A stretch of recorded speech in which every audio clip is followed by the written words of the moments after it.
Ladies and gentlemen, welcome to another Tooele Happy Hour podcast starring Jared Anderson and David Weiss. Where if head trauma had a podcast, this is the tune it would sing. Yeah. Jared, we have an interesting show today. Two awesome guests. I have Quin Denning, our constitutional expert for Constitution Month, and then a foreign guest who is actually a founding father of a new country, one of the newest countries on the globe, from the Free Republic of Liberland. Mike, I'm going to try to pronounce your name, okay? Now, I'm going to say it's Ptacnik. That's how we would say it in English, but I just butchered it. Can you introduce yourself to the audience correctly? Hello, it's a pleasure and honor to be here. My name is Michal Ptacnik, and I am working on a constitution of a completely new country, the freest nation in the world, the Free Republic of Liberland. It's a pleasure to be here. Yes. And Quinn, good to see you. And this is interesting because we've got a guy here who is a constitutional expert and a guy here who is writing a constitution. And I think it's going to be fun to hear ideas flow back and forth between the two of them, to hear them, talk about it. And one thing we were leading into before we started recording is I was asking Mike about, is it okay if I just call you Mike? Of course. Yeah, good. Because I can barely speak, and if I have to... Us Americans. Yeah. But... we were talking about representation, and you reside in Holland, where Holland has, you said 150 representatives for 17 million people, correct? Indeed, for 17 million people, well, 18 now, and of course, less than that number are active voters. So in practice, it is for far less, I would say. I would intuitively say 12 million voters, but okay, so for probably like election by election, yes. For 12 million voter, but they still represent all those people. And here in the U.S., Quinn, and correct me if I'm wrong on this, we were originally supposed to have one representative for every 3,300 people. Is that correct? 30,000 people. 30,000 people. Okay, and now we have, 400 and... how many reps? 400 and something. I haven't kept up with how many. It's like 420 something. Something like that. For 360 million people. And I just think that'd be interesting to see how the numbers work out. I've pondered in my mind if we upped the representation, I mean, it'd obviously become a rabble there in D.C. because it's already so well controlled. But well, the representation that we currently have no longer follows the process the Constitution was set up with. Oh, that is very true. Because initially it was set up so that we would have caucuses that would represent small groups of people. So that's how we were going to do our parliamentary style system that way, huh? Right, and so those caucuses would then send a delegate to represent them.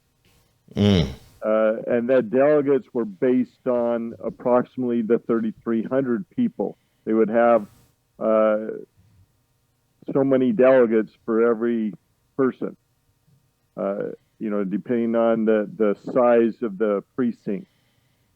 And that was set up originally so that it was a representative government, not a democracy. And that's always been a spot that they have tried to switch us from a representative government or republic to a democracy. And democracies always fail where the representation, the way that our founding fathers set us up, that's what's kept us and lasted for as long as it has. And anytime you move into a democracy, that's basically mob rule.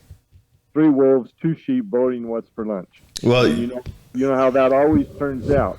It's always whoever has the biggest muscles and biggest guns that will win that vote every time. Yeah, you are right on that. I'm not a fan of pure democracy. I do enjoy that we have a democratic system where you vote for your representative, but I like the Republic side where we have a set of laws that protect the rights of the citizen, even though they get eroded at every turn. And that's an important distinction with America, and that's one of the other principles that allowed us to last for as long as we have, was that we're a constitutional republic governed by a constitution. Mm-hmm. And the Constitution is there. It's designed to protect the people from the government, not the people from each other. Yeah, that's what I've heard. The Constitution, unlike most other constitutions write down what the individual can do. Correct. Ours is written down as what the government can do. So it's written backwards of every other constitution that's been designed, which irks Democrats greatly. But, it was written backwards. It was written to restrict the government and not restrict people. Although it gets chewed away. I mean, our property rights have been eroded quite a bit. And they were kind of came out of the gate eroded. I mean, Hamilton, for whatever great he did force through a lot of anti-property rights stuff. But well, and if you talk about that initially, there was never supposed to be a tax on property or income or income. Yeah.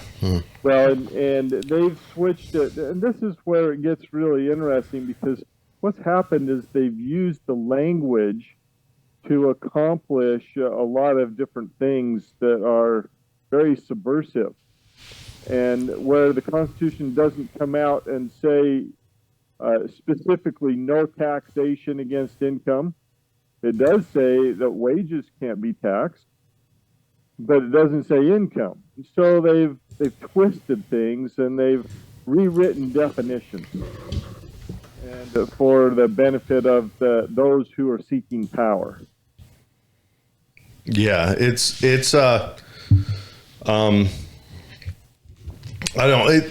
I'm a believer that taxation should come from your state, and then your states pay taxes to the federal government.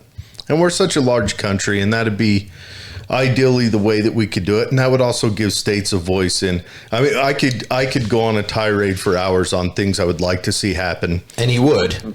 He would. I want to talk about the birthing of this new Constitution. I read through it a little bit last night and this morning. I like that it covers property rights. I mean, it goes into property rights, and I think property rights are mandatory if you want to have a prosperous nation. There is no nation that actually works. You can either go authoritarian or you can have property rights. And that's the only ways that a nation works. You can't be mealy in the middle. And so I like that. I like that you wrote the non-aggression principle in there. You did a lot of outlines on the personal. This is what you're guaranteed. And I enjoyed that. I wasn't able to read through all of it. If I was to make one criticism, I would say it's long. It's still long. Yeah, we know.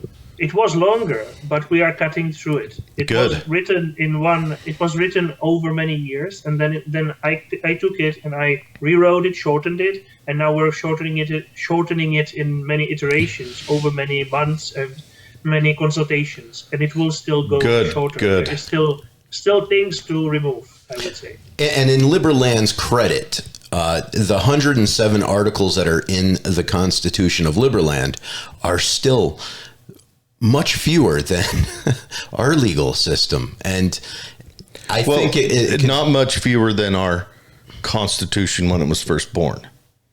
No, actually, our Constitution was written in 4 pages. Yeah. The initial, but it started out very long. They had all those meetings in Philadelphia making it shorter too. So that's good. It's good. You're following the same protocol of a successful constitution, I would add a couple of things in there. Like if you're a corrupt government official, we introduce you to certain pieces of equipment that was invented in France by a doctor to make it so that it was a quicker means to dealing with stuff. Things like that. If you understand what I'm saying. Yeah, I quite understand. Yes. So, Mike, can you just give us the outline of how it's structured at current? So I will give you the outline of the meaning first, like of the content, and then we'll talk about the form. The content is very simple. There are people, they assert their property rights in their own person, in their own actions, and in things with which they mix their labor. And those things are theirs. They agree with each other that they will not act upon things which are not theirs, or if they want to, then they will have to get a permission of some kind, which would be a contract or a verbal permission or something like that. And they agree that if somebody violates this, then that somebody will be responsible to the owner and owners for whichever damage that is, changes unauthorized to the world, the parts of the world that the owner owns, which is most notably their property in material things, hopefully not in their body, but if so, then also that, then they will restitute that. So that's the basis. And the last point of this basis is that you are entitled, or you reserve the right, I would rather say the people reserve, each person reserves the right to protect their own property from such people who would act on it without getting the permission. And in order to protect the property which cannot be protected, or the owner just is too weak, or is not there, is absent, or something like that, for this sole purpose, the people agree that there will be a country. Mm-hmm. Now, I'm going to go a bit deeper here, but this is important. The main real purpose for the country is to serve as a bridge between the world of states in which we live, countries, not states as in America, but countries, sovereign nations. America is one, not like Delaware, America. And the free people who want to found Liberland. Because normally speaking, they could do without a country, but they have to have a country because that little land is not in a vacuum. And countries are used to talk and deal with countries. So the real thing from which the property really needs to be protected is the international system, which will intrude upon it. And if you're not compatible with it, you'll end up Venezuela. Yeah. I would assert here that like Venezuela's problem is that it's weird. It's trying to be different. And being too innovative in whichever direction will make you incompatible with the system. And if you're incompatible, you'll get consequences. We are smart, and so we're creating a state which will be compatible, but which will, at the same time, not go in the directions in which we don't want it to see go. And how are we going to do that? Through two measures. One of them is that there will be no taxes at all. No coerced taxes, that is. So the state doesn't have a taxman. The state will accept your taxes if you want to pay it, and there will be various measures how to motivate you to pay it. For instance, that it's transparent when you pay the taxes, and so you can use it as a proof of solvency, which would be probably the strongest measure, and just the social dimension of it. In the US, if I'm not mistaken, you have homeowners associations. Yeah. Most people pay those fees even though you really don't have to, because you want to be on good terms with your neighbors. It's the same in Liberland. It's a small country. Well, so, in some places you don't have to. And in some places they absolutely throw you out of your home if you don't. And it mostly depends on the local jurisdiction and the bylaws of the HOA. So it's an odd thing. I think HOAs should be catapulted into the sun, my personal self. But, that's just me. Some people like them. And then the parts where this is not mandatory, of course, because Liberland doesn't have a gun to point at you and say pay. That just doesn't exist in our country. Okay, now Liberland is let's just outline what it is. I should have Dave do this. Outline where Liberland is, what it is, how big it is. And then I want to go into the design of the citizen, what they can expect from being a citizen, and then we'll break down what the Constitution can provide and see where that fits in. So, Dave, what is Liberland? So Liberland is a piece of nullitaris, which is no man's land that hasn't been claimed by its neighbors, Croatia or Serbia, at least formally. I'm not going to say there aren't eyes of desire on it from particular nations over there in the east, but it's basically a slice of land that slipped through some border contracts, and a very smart, intelligent, and clever individual from the Czech Republic, we'll call him Vit. He went over there with two individuals that he's very close with and planted a flag and had a plan. And he met a lot of resistance, but resistance has now dwindled to the point where people can now go in and settle, and they're claiming it as a country, and they're not displacing any local native pygmy life or anything like that. They're not putting Indians through a trail of tears. Isn't it kind of a marshy island? Is that the best way to explain it? There's definitely a lot of marshland there. Well, I mean, it's on a river, and it's kind of it's like an island, by 3 miles worth of an island land. or an isthmus. Is that correct? Okay. Yes, it is quite dry compared to real marshlands like where I live here, but yes, it's by the river. Okay. So it's workable land. I'm not going to say it's not workable land. I mean, look what Venice did to work that marshy territory. So Or Holland. Or Holland. Yeah. Yes. Well, and also Holland used it as one of their greatest defenses in World War One. Yes, mud. that's true. Yeah. Tool, yeah, World War II, and it is here. It's far worse. The native way how most Holland, at least like the now most inhabited parts of Holland, how they would have been, is worse than Liberland would have been. So basically, like real marshes where you just risk drowning or something. Like here in Liberland, that's not the case. It's real dry land. It's just that there's lots of mosquitoes and lots of trees. But it is a very well workable land. Okay, and it's 3 by 3 miles. All right. 7 kilometers square. Okay, so yeah, roughly 3.5 miles, somewhere in there. So now someone ups to become a citizen of Liberland. Dave's explained this process to me before. When they become a citizen, what can they expect to be provided there? Is there going to be housing there? Will they reside in Liberland, or will Liberland be kind of a remote citizenship? It's now a settlement or 2 settlements of some 15 people living there permanently in total, and we welcome more and more every day. So there is no concept of remote citizenship as the end goal. The end goal is that the people will live there. You can be a remote citizen because we respect your decisions, and you can be a dual citizen between Liberland and somewhere else, or you can even live elsewhere and still retain your citizenship. We will never take it away from you.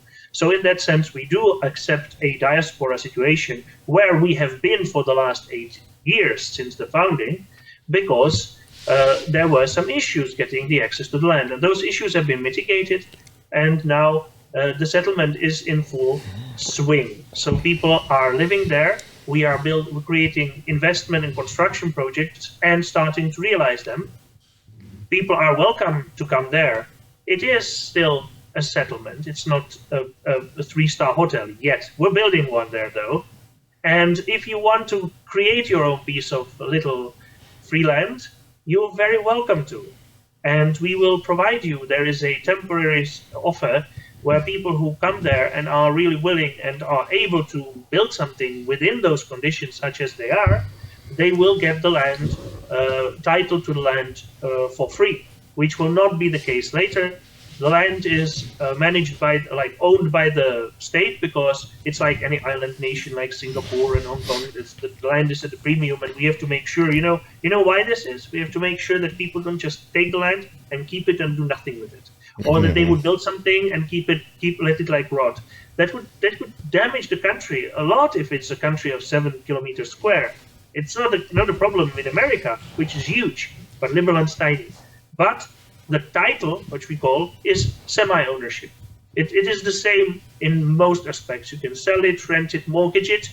The only things that actually are different is that you agree to be subject to the city planning, which will be very minimal because we don't take your taxes. So we can't really have a city planning bureau of 200 people. That will not do. So it will be a very, very simple delimitation of what in general will be where. We probably won't even issue building permits, but we will, as such. But we will of course check what the quality of the building at some point. We don't want buildings to be sloppy, right?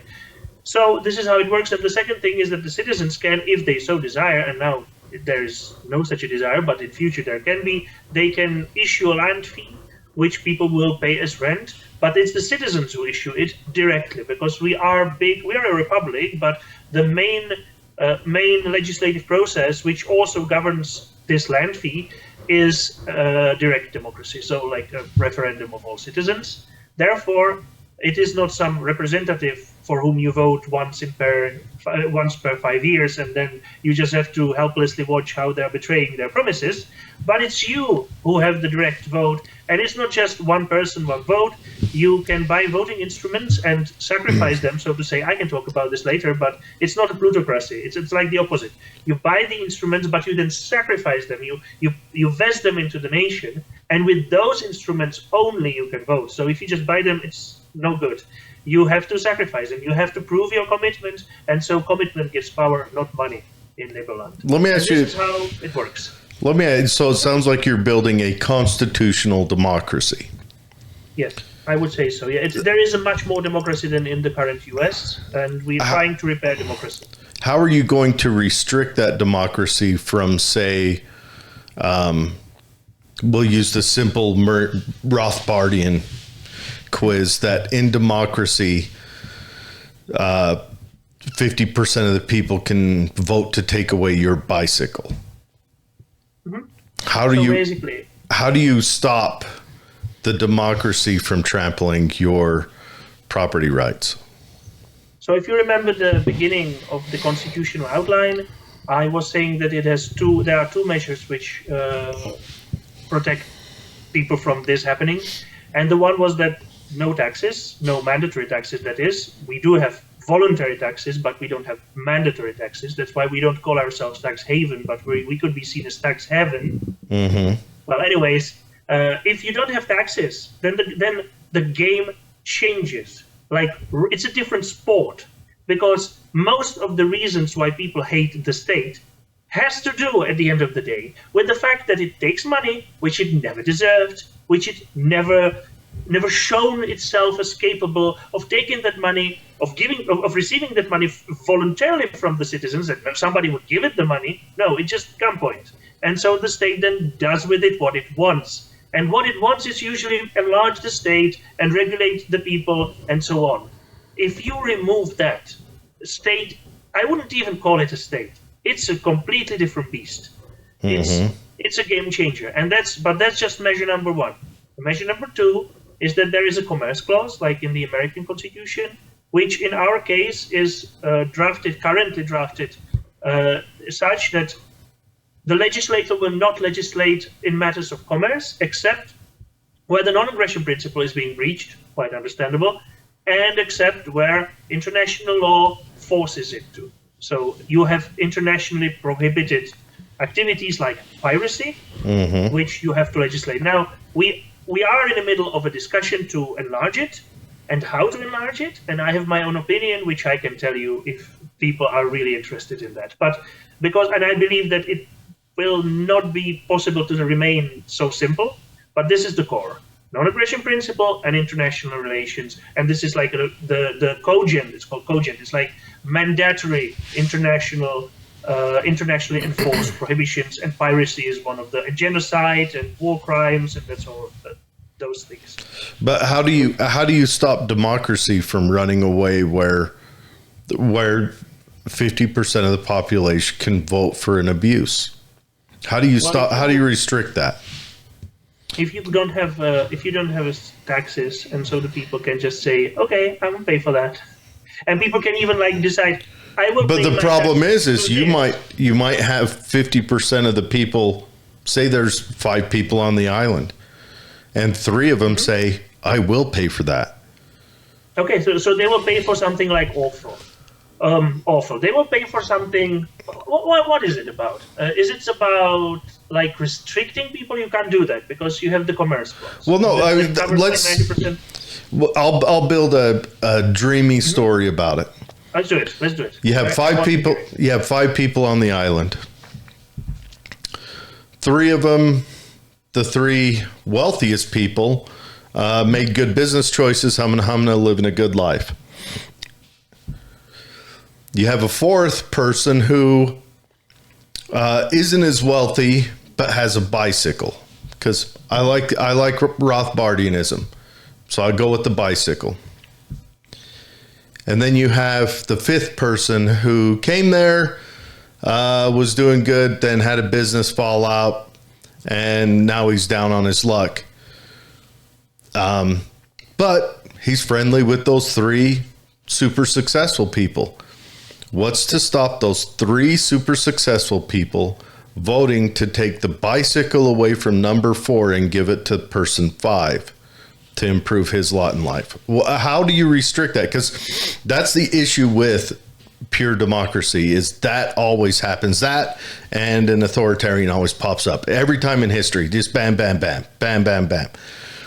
How do you restrict that from happening where it's a pure voting system that declares what you can do? So in order, we're talking about illegal theft here, right? We're not talking about them just taking it from. Yeah, we're talking about theft. Refusing to theft through legislation. Theft through legal legislation. Well, that's impossible in Liberland because the constitution is protecting the property, and there will be a contract law which is already being drafted, and there is no contract to give away that bike. So the person is totally sovereign about the bike, and nobody can legislate that the bike will change ownership for any reason. And this is against commerce clause. You're trying to restrict their commerce. You're trying to force him into a contract, forcing him into giving up his thing that will not do. Okay, that's a good answer. This way, yeah. All right. This way, and also there will be no police to take it because they would have to fund the police to fund a police which will take the bike. You're gonna see. You're gonna see in a situation where there is no state police, you're gonna have privatized security.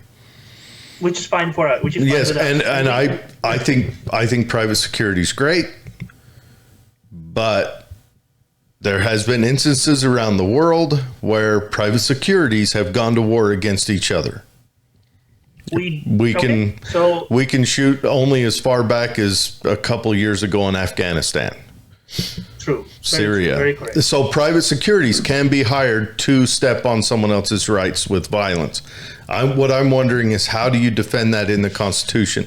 The U.S., as far as I've seen looking around the world, has the best constitution because it was written with these things in mind. How do we defend against this? Because they didn't just sit down and say, well, what's the feelings of our people here?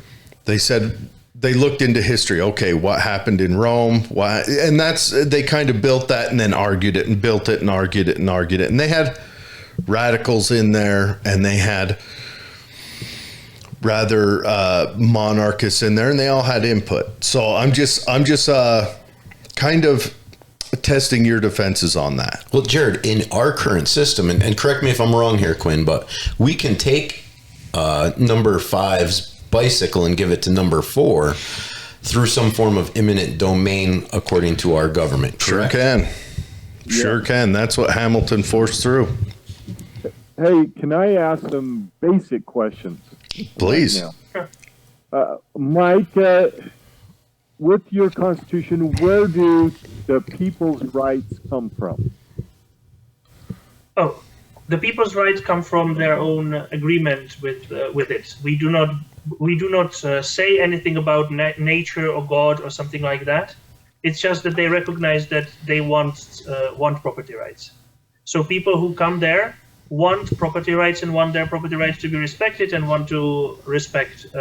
So it's like a contract. It's a social contract. It's kind of French. If you know how French constitutionalism works, like the philosophical underpinnings of that. Again, we talked before this about Rousseau. He did speak about natural right in some way, but the winning proposition was a positivist one, which says that it's the people who agree to this.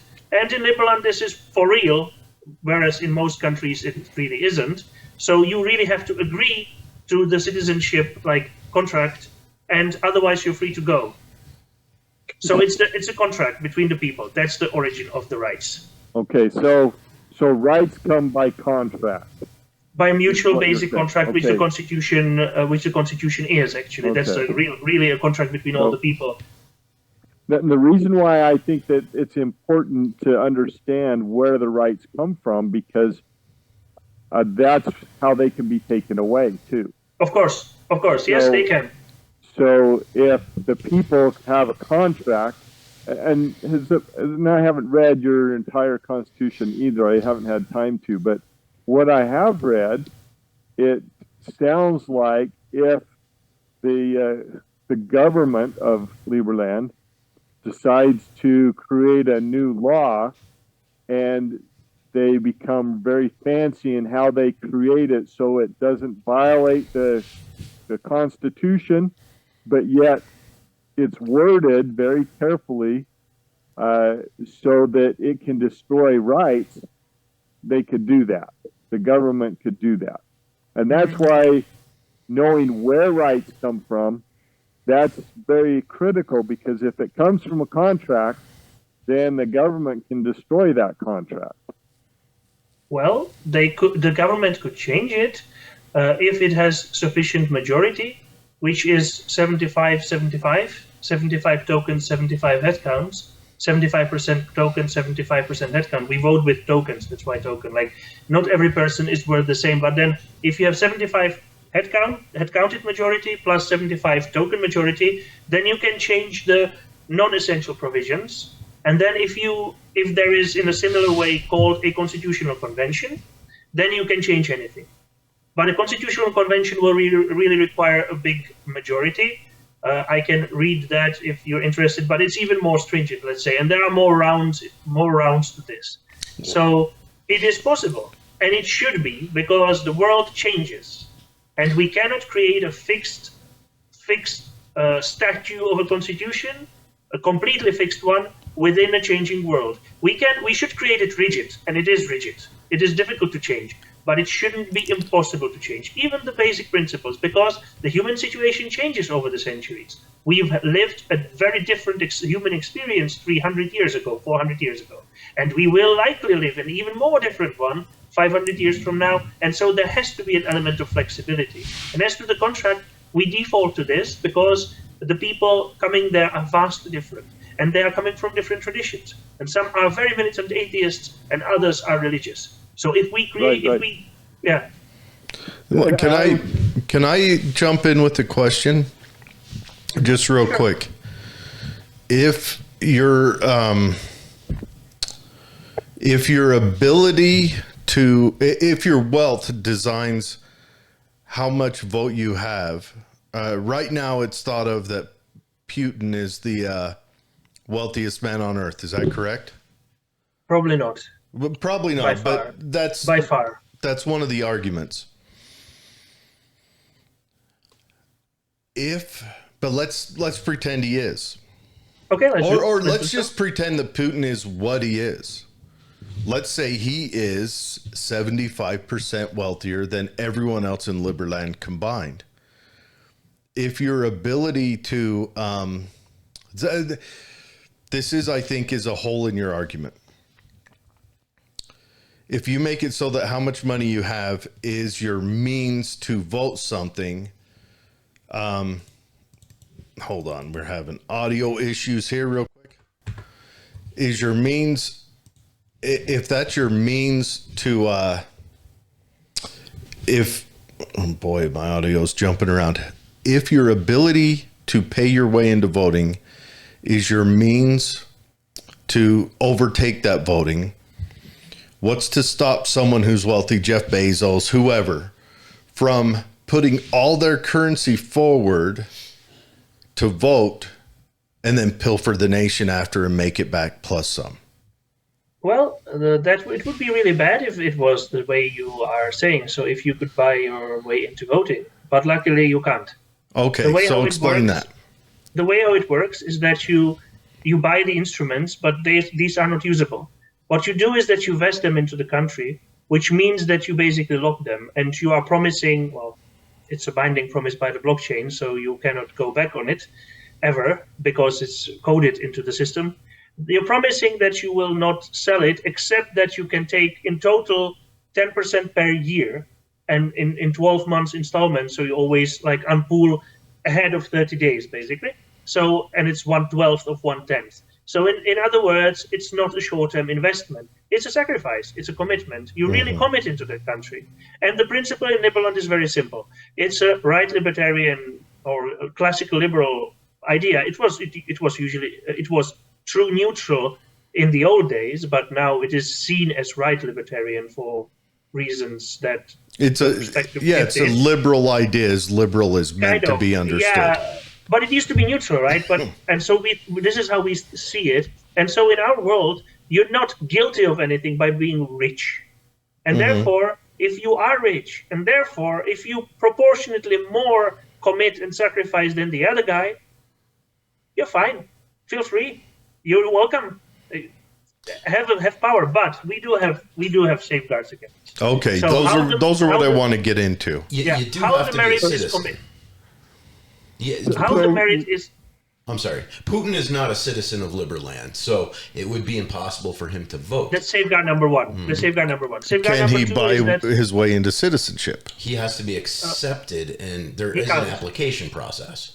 He can't, because he will not pass the application process, because he obviously doesn't care about private property. He won't sign the contract. Would Jeff Bezos most pass likely, it? yes. Okay, and or Musk or whatever. Yeah. Could Bezos,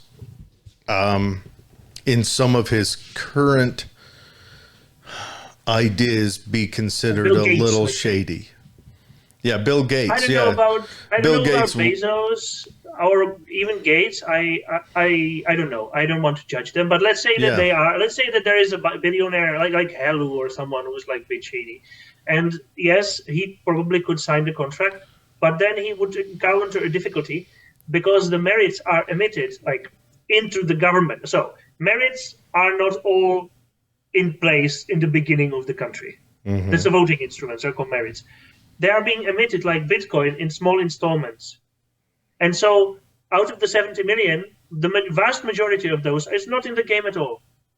So Jeff Bezos or Hellu or someone like that would get perhaps temporarily a lot, but then he would have to buy more and more. And since he would be always purchasing everything, the merit would go up. He would make very, very wealthy the other merit holders, because at a certain point, it would be wealthy making, I would say, to just unleash that 1/12 of the 110%. If you had this guy or several of those guys who would be just buying everything they could, and then you would have probably more billionaires competing for it, then the merit would go up. And the existing merit holders would be able to compete with them, because they would become very rich by just being able to sell a minuscule part of their merits, and then be very rich themselves. However, this is something which is an artifact of the classically liberal worldview. And actually, this is what the socialists have been addressing. The same problem you're mentioning is that people are just not born equal. And they're not born equal in wealth in this case.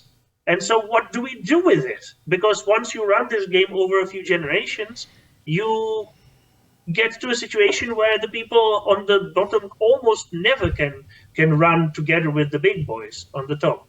And the classical liberal worldview says that this is simply how it is. And at a certain point, you have to stop mitigating, because when you would start mitigating, you would have to start taking, like the bikes, right? You would have to start taking the bikes from the fourth, not because, like in your example, the four other people just dislike the guy, but like it would not be dislike. It would be like something like that he was born into a situation for which he is not responsible, and therefore he has to be given a compensation. And this is alien to the view of your founding fathers to a large degree, and also to a large degree to the view of Liberland. Although, if people want to create a social system based on purely private and voluntary measures, they are free to do so in Liberland. And I expect it to be there, because I expect Liberland to be quite rich, and therefore there would be a will to be a showcase, to be like the jewel of those parts. That means that you shouldn't have homeless people lying on the streets. So I would expect that Liberland would take care of its poor, but it will happen voluntarily. It will happen due to the people who have joining together, creating a cooperative something, an insurance company, social system, whatever, which will then benefit the poor, and it will be totally outside of the government control and not coercive at all. In America, I feel like we irresponsibly allow certain people to vote, such as if you're on welfare all your life and collecting WIC, single momming, things like this. I think it's irresponsible to allow their vote to be equal to mine, who I hold a job, I pay property taxes, I went to combat 6 times for my country, I've done everything the right way and tried to make all my decisions in a proper, orderly fashion, which makes me less of a burden to society. But my vote is equal to the same as that bum laying on the ground in Salt Lake City soaking up the sun while I'm heading off to work in the morning. So we have to make trade-offs in this world, and I'm really glad that Liberland is actually taking a step to somehow bring merit to the field of voting in governance. And it probably sounds pretty foreign to some people, but hey, we're 50 different United States. We consider each other a petri dish of experimentation, and the best one should succeed, and we should follow in suit with the best. And likewise, Liberland is blessed to have an opportunity to stand out in the governance of all these states on the planet, and have a chance to try something new, which I don't think there's anywhere in the world that actually wants to emulate freedom and Jeffersonian liberalism the way that this country wants to do. And maybe it'll fail in the future, maybe it'll be sabotaged, more likely. But this Constitution that they're creating now is it's a pretty powerful item. It's an opportunity for people to see what it's like to actually found a country, because that isn't happening much on planet Earth without lots of big guns, power, and warlords. This is a first, I think, where in modern history people come together peacefully from all different cultures and give it a try. But then again, tries don't always succeed, but dang, it sure is interesting to watch. And actually watching someone found a constitution is quite inspiring to me. Yeah. Well, that'd be interesting to dig into. And Quinn, join in with your questions, please. We don't want to. I have a whole bunch of questions. I don't know how much time we have. Let's do it. I'll try to answer fast. One of the next questions I have, you can boil our Constitution down to one word: agency. Our Constitution is designed to protect individual agency or liberty for people. And it has several ways of protecting the agency or that liberty. Yes. We have the 3 main things that it's designed to protect: life, liberty, and the pursuit of happiness. And, it looks like you guys have used that kind of as your basic foundation. Oh yeah, we love it. We love your constitution. Like it's the main inspiration. And the next question I have is, how do you protect those things and provide for the common defense of the people of Liberland? Do you allow the people, or does the government step up and try to protect, or do the people have to band together to be able to protect their common liberty? So I think this is the answer to all your questions, and I kind of feel bad that I hadn't answered properly the first one. But I think we're getting here thanks to your question. So thank you. It's the people who defend the Constitution and the people who choose that they will uphold that contract. So the people enter that contract. They enter Liberland on their own free will. If they're born there, they're not given citizenships just like that. So they will be able to say yes or no later, even if they're born there. And so the power is with the people. And indeed, as I said before, one of the constitutional principles is that you can individually or collectively protect your property. You're allowed to. You should be able to. Nobody can actually prevent you from doing that. So the power rests in the people, which is where it rests in all the other countries, because it's about coordination. Like one of the modern insights is that power is in coordination. Coordinated people are powerful people.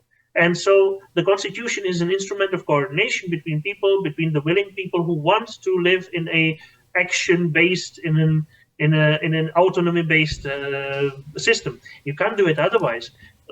You could have a monarch who is enforcing this and who is paying everyone, but that's a short-term solution, which will probably backflip on you somewhere. There's no other way in the real world. Let me give you an example. I want to kind of use what Jared was using as an example, the 5 people. Let's say there's 5 people in your country, and there's one of the 5 that's a ne'er-do-well that nobody likes. And there are 4 people that don't like the 5th. They get together and they say, hey, I know Mike, he just lives, 10 miles away, but he would love to come in and take over this guy's place. So let's turn our heads and look the other way and let him come in, and he'll just take this other guy's place. And we won't see what happens, and so it's not going to bother us. One day he'll be there. What is there to protect that 5th guy that nobody else likes, because he's the weakest of the 5? So our Constitution, the way it's designed, it protects the weakest of people. That's what it's designed to do, protect the weakest. And what in your Constitution protects the weakest of people? So it's never the Constitution that does it. It's always the people who actually apply it, right? So the power is in the people, it's not in the document. The document is just an instrument of coordination between the people. So that's point 1. Point 2, I'm not quite sure that, with all due respect, that your Constitution really protects the weakest. Point 3, what is in our Constitution is not mine, it's written by many peoples. Viti Adlichka, Samber Kazarian, many people. I'm just like redacting it as a lawyer. So it's very important to say I'm not the author, okay? So what's in that Constitution to coordinate people in order to protect him? Well, it's up to the people to decide whether they want to live in a system where they can be next. And if they do want to live in a system where they can be next, because they will be. Like if you create this as a systemic policy, somebody else will be next. Now, if they want to live in a system where they will be next, and it's like what's 4 out of 5? So like we're talking 90%, then eventually they would push this change as a systemic change into the Constitution. They would have to do so consciously, and they would have to say, okay, I want to live in a system where this can happen to me as well. Okay, well then it will be possible that this will happen to them as well. They will be next, and the economy will be hurt, and the entire country will be hurt. But if 9 out of 10 people, or 4 out of 5 people desire something like that, I guarantee you that you would have it in America earlier than in Liberland, because your Constitution is changeable. Of course, yeah. We already have That's it. What I mean. That's what I mean. Our Constitution was designed to protect the weakest, but then there were those that got in and decided they're going to exploit that And so almost every question I've asked, we've seen This already our happened, right? Yeah. Constitution, yes, our And in Constitution Europe has been too. degraded. In Holland as well, in England as well, where it's like unwritten constitution everywhere. Like, it's not the constitutions, it's the attitudes of the people and the agreement and the level of coordination between them. That's where the power lies. The constitution is an instrument of this. It's important. It's super important, I would say. But like always, I always think about the people behind it, because those are the actors, because we're talking about human actions, human hands. This is where the power actually lies. And I'm sorry, I hope this doesn't sound like me trying to avoid the question. And if it does sound to you, then I will forget this all and we'll talk about the Constitution as if it had power. Can we do that? Should we do that? Well, do you think that listeners feel that my Europe talk kind of dilutes or evades the question? Please be honest. And if so, I'll just forget it. It's interesting to see a foreign opinion on constitutions on Constitution Month. And then also, I'd like to tell you, Mike, you as Liberland have a republic as long as you can keep it. And we are under the same restraints. And in fact, it was since day one, I believe it was Benjamin Franklin who walked out of the Constitution Convention stating, that's what I mean. Yeah, what kind of government do we have? We have a republic so long as you can keep it. And a document is a document, but as long as you can vet people in a small country, I think smaller countries do better than bigger countries in the long run if they can not be conquered and enslaved by bigger countries. But it's always better to keep government local, we say in America. The smaller your territory of governance, the easier it is to govern and the more responsible we take. So I don't see much of a difference in our restraints and your restraints because, again, we have republics as long as we can keep them. Yeah, but I would like to ask our other guest if he truly feels that I'm answering his question. And if not, I will change my language. Like, that's fine. I can speak your language as well. No, Maya, I appreciate your answers. I just am trying to ask questions that kind of pinpoint some of the challenges that we've had in maintaining our Constitution. We're not living by our Constitution in today's world. Just flat out, we're not. There have been so many inroads that have destroyed certain principles of it. This last week in New Mexico, the governor of New Mexico has tried to destroy the First and Second Amendments in the Constitution. And, she's getting a lot of flack for that. Quin, don't you know it's a state of emergency down there? Shouldn't the governor be able to just do whatever they want as long as she used that verbiage at the beginning? It's a health emergency. Do you have that as a constitution? I don't know this out of my That is not in the Constitution. That is just something that hasn't been challenged. Again, I think we don't have it. By the way, I think officials that do shit like that should be introduced to that piece of equipment that was invented by a certain doctor in France to make it so that it was easier to adjudicate when your leaders were corrupt. Actually, this is what I meant by the power of the people and the coordination. As you can see, they are coordinating against the Constitution, and no matter how well written that Constitution is, it doesn't really then help. So the same effect I was describing is in play in America, and nobody has found a way how to deal with it. Actually, the supreme power in a republic or in a democracy are the people. In a republic, it's people and the laws. It's like an interplay. There is at least like another power center, but the law. And now I'll be talking very European now. The law is only as much law. A rule of law as opposed to a rule of mob, let's say, has a big disadvantage because the law has to be interpreted by someone. It's usually the elite or a elite of like experts, or maybe sometimes not even experts, judging from the actions of your governor. And then you get a priesthood which is then competing with the people. Okay, that's two power centers. We're getting a higher, higher level of decentralization, right? So that's good. But then if the priesthood power gets up and up, which be probably something like Washington in your, like the Washington DC in your world, and then the power of the people is minuscule because, like, forget bikes. You know what's the problem of democracy? It doesn't exist because you as a voter, and now this is like, I'm going to be very controversial. You as a voter have like such a low chance of ever making any change of making any change by voting that you better go bowling. I mean, seriously, I haven't voted for many years. Why? Because I count what my chances to change something. And in America, if I was an American voter, my chances would be like even like slash it by 3 zeros, you know? Well, it's not even that. Like, yeah. It's also, you're voting on what they're offering you. They design the set and they hand you, do you want the shit sandwich or you want the giant douche? Rotten sandwich. Right? And that's honestly how they do it. You don't get to vote on anything outside of the paradigm that's designed to enrich whoever is setting up the vote. So that's where you're at. Exactly.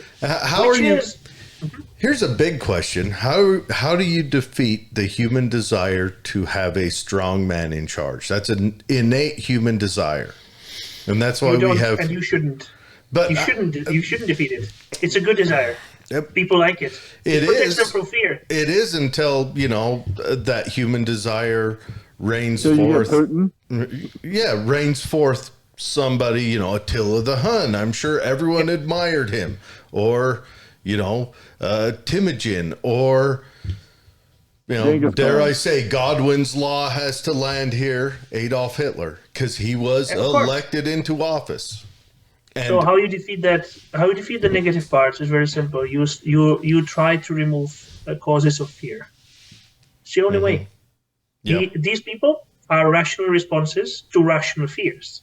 Like Attila and Temujin lived in a situation of abject poverty, of internecine warfare between clans who knew nothing but hunger. Of course, they chose their leader, who was their brother. First guy I ever talked to who knows who Temujin is. He's the Hun, right? Temujin was the Genghis Khan, the most evil person in the world, in history, probably. Okay, you're right. Because he killed the most people compared to how many people lived in his Quite simple. Time. He changed the climate through murder. Well, he opened up trade routes, as the governments would say. He did, and he did have a very reliable postal system, too. True, and he killed a lot of people. And the problem is that fear generates aberrations. Fear and lack of good coordination, lack of good governance. So libertarian world... China pitting the different tribes against each other, making the weaker tribes gather together to get stronger, and therefore then China gets destroyed. Exactly. Remember the beginning of my talk, that the main purpose... what are we protecting the property from? Well, mostly from the international forces, right? So that's the point here. So basically what you do is you remove the causes of fear. How you do it? Well, libertarianism is a lack of governance. It's quite the opposite of it. You actually think deeper. Like in a non-libertarian worldview, you just treat society as something like a canvas where like the elite can paint on. And it usually works, but you can go deeper, and you should probably. And then you look at something called a game theory behind it, behind governance, and you see that people have interests, and that people will follow these interests. There's pursuit of happiness in your language, of your constitution, and you won't stop fighting it. Because, like in the 17th, 18th century, people were like, you had religions, which moderation and temperance and so on. And then you just say, you know what?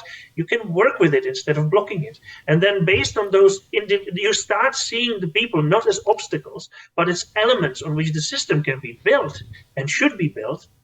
And then you create a tapestry of interests where the people on themselves pursue them. And they don't need to be coerced. And you stop wasting so many resources on just enforcing top-down laws. And this becomes the governance of your past decision. So basically, you're being bound by your past decision, whatever you sign in contract, that binds you. But compared to the non-libertarian world, at least it's your decision, even though it's past you, even though that past you was maybe stupider than you are now, probably had different interests, but what can you do? You have to create some kind of an order. And this tapestry of people being governed by their past decisions, the sum of their past decisions, creates a supremely ordered society. And in such an ordered society, you get to be as predictable as it gets, and there is as little need for Genghis Khan as possible. And to the extent to which there is this need, let it be fulfilled.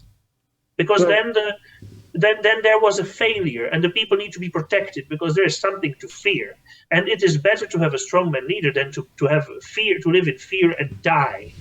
So, Mike, let me ask you this question, talking about fear, because fear is a huge motivator. I don't know that there's anything that is as much of a motivator as fear.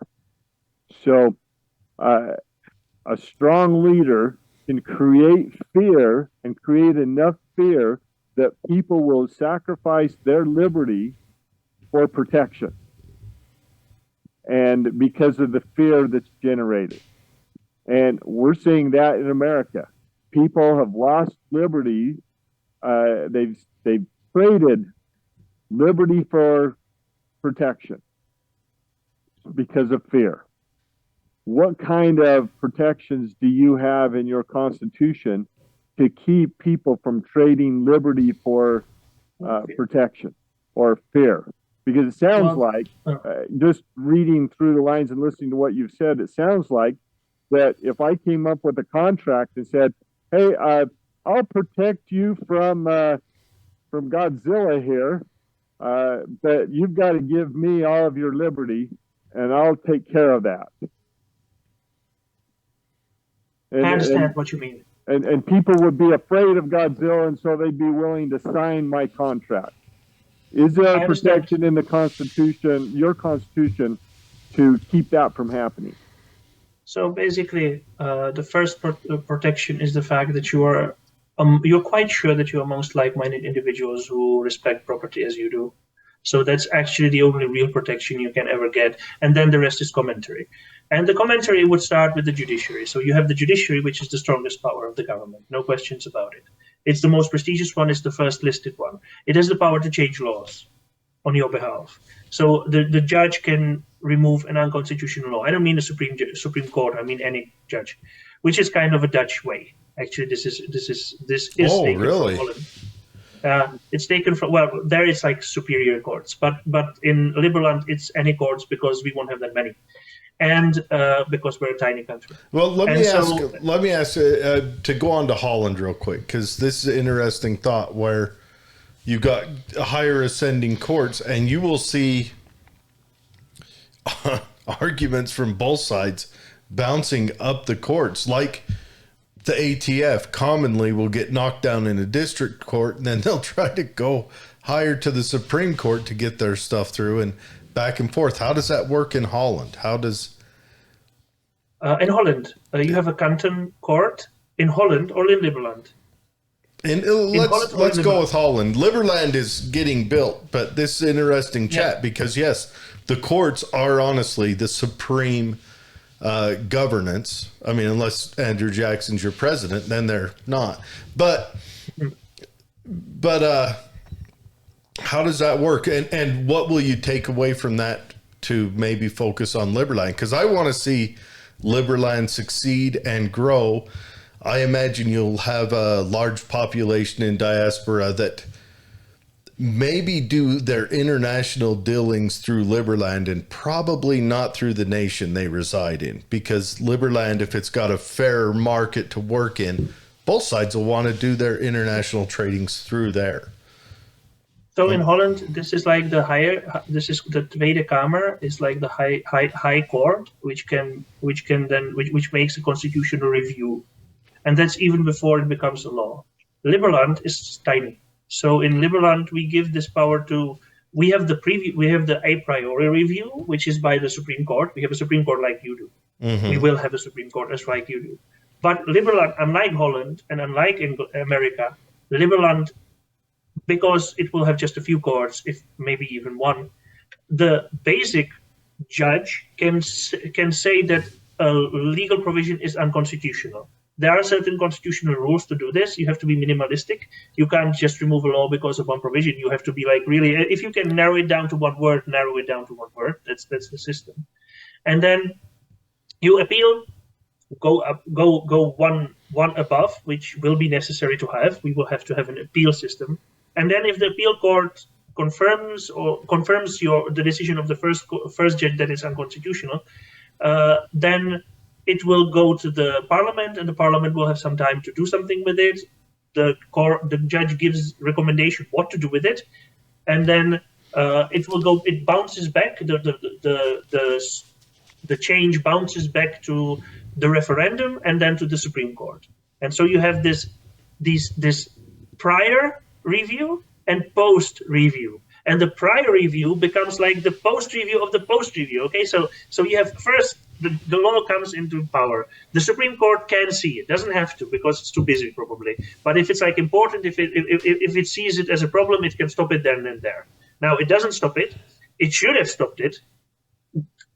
Peter steals an apple from Paul, something happens, and they go to the court. And the court says, oh, well, this is stupid, this is unconstitutional. So goes to the appeal court, accepted, then the appeal court sends it to the Congress, or even the basic court if there's no appeal. If like both parties agree, oh, well, I was in the wrong actually, and actually this is unconstitutional, I agree with it.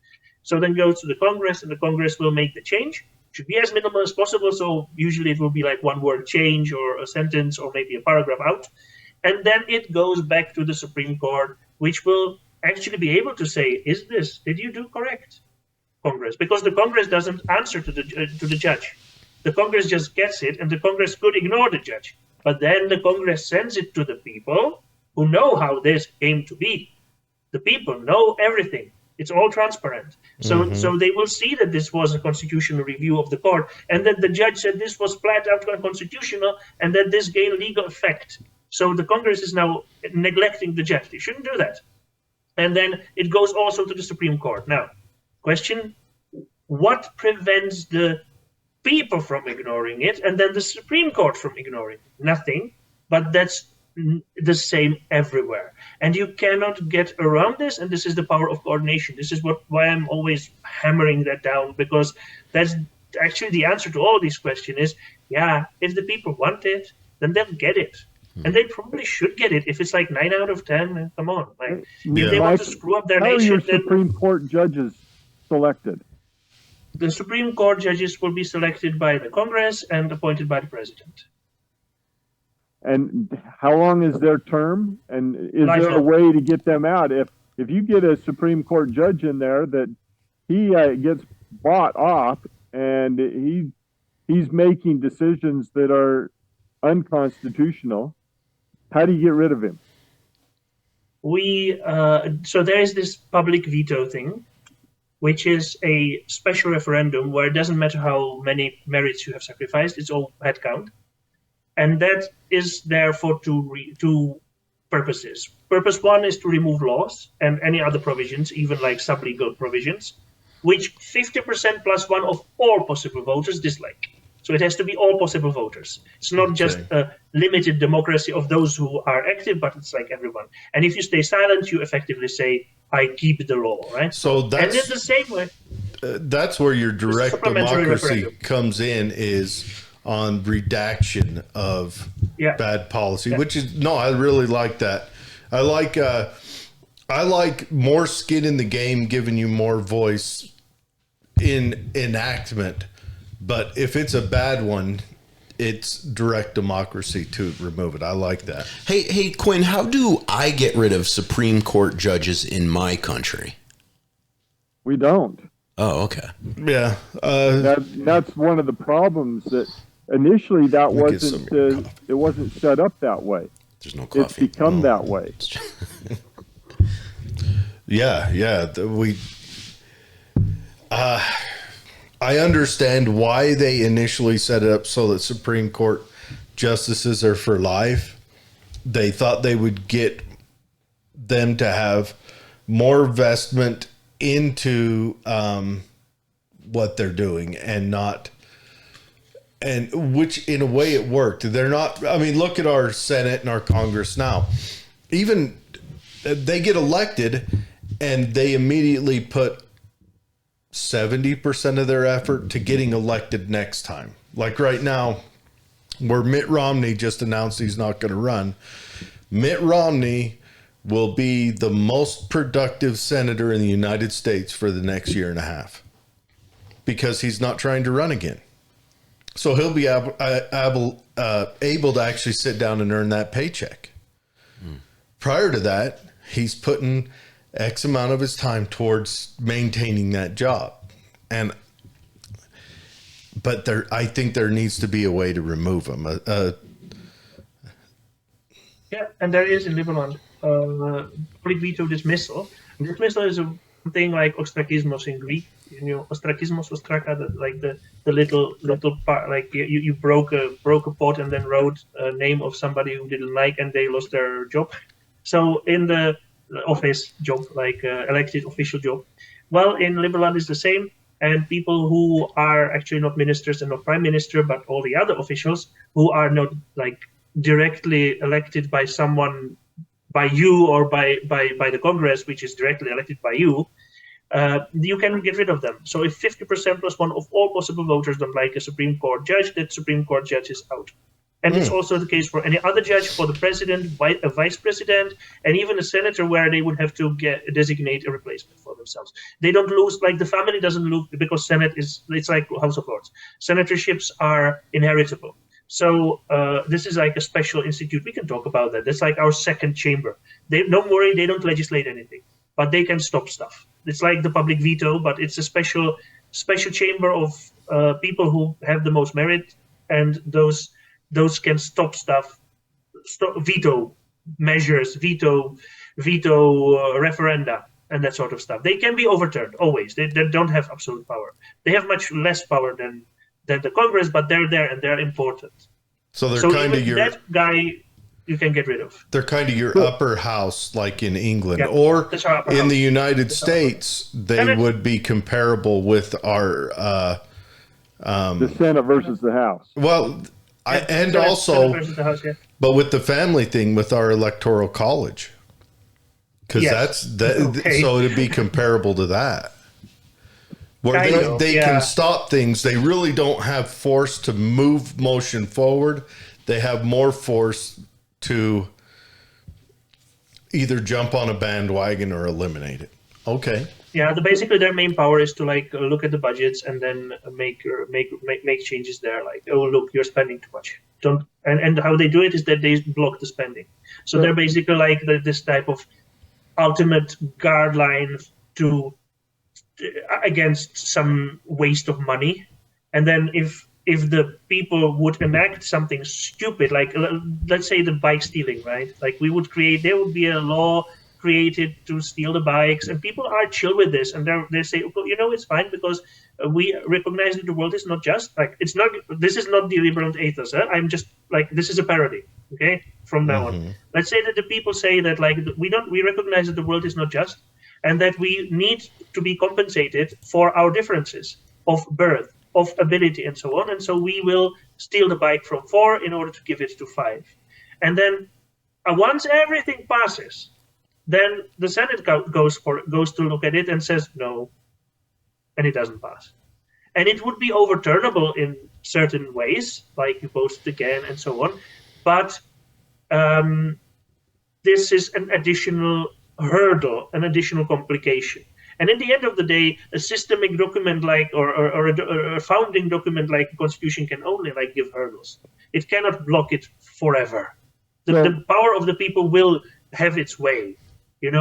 And I have another question for you with the judicial, Mike. In our country, initially our judicial branch was there to protect the principles of the Constitution. That was their main task, and that they were given. Mm-hmm. Then there was something introduced into this country called precedent law. Precedent law. Then they started looking at how the decision was made previously And then they started making their decisions based on precedent law. Consequently, we got a precedent called Roe v. Wade that stood for many, many years. That was a precedent law. It was unconstitutional. There was a whole bunch of things wrong with it, but because it was a precedent, then all these other laws came behind it that were then allowed to be passed because of precedent. And that was all through the judicial branch. What safeguards do you have to keep that from happening in Liberland? It happened to us. So to kind of correct this, according to my understanding, like your judiciary already had precedents because your judiciary was directly inherited from England, and that worked for precedents since like 1400s. What didn't have really, so what you didn't have is Madison Medbury, right? That you weren't inborn with as a constitution. That's not about precedent. That's about the Supreme Court being able to remove unconstitutional laws, basically, in a very, very simple way. And of course, it is a court still. And so just like all the other courts under it, it is bound by its own decisions, or higher courts, but there is no higher court than it. So this is kind of how it is. And the problem is that you have to have something called legal certainty. Legal certainty means that that law is predictable. And if you have no precedents, which is what you have in most European countries, then you cannot have the judge go in something called praeter legem, which in Latin it means in front of the law, but we should read it as between the lines. So the judge in Europe cannot read between the lines. If it's not in the law, it doesn't exist. Even if it's stupid, the judge just goes by it. So the judge in Europe who is not bound by precedents of his court or even of the superior courts, although to a degree he is, but it's not official, is weak because of that. Because the judges, there is no control, no centralized, ugly word, but that's the good word here, no centralized control over what they will do, and so they could create a total chaos. And so they're not trusted with such a power. So, and therefore, the legislator needs to legislate a lot. And in Europe, you have a lot of laws, which I don't mind that much, but in Liberland, you can't have that because you do not have taxes. And so nobody will pay for the making of those laws, if they're high quality ones at least, for the enforcement of those laws, for the lawyers to interpret those laws. Nobody wants to pay for that. So you can't do that in Liberland. And therefore you are left with the precedent system, or basically not. I hope this answers your question. There's no way to do that now starting out, but let's say 20 years down the road. What stops that from changing?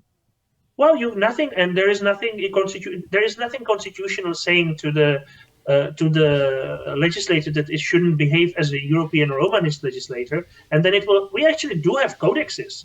So we will have more of those things. Codex is a law which comprehensively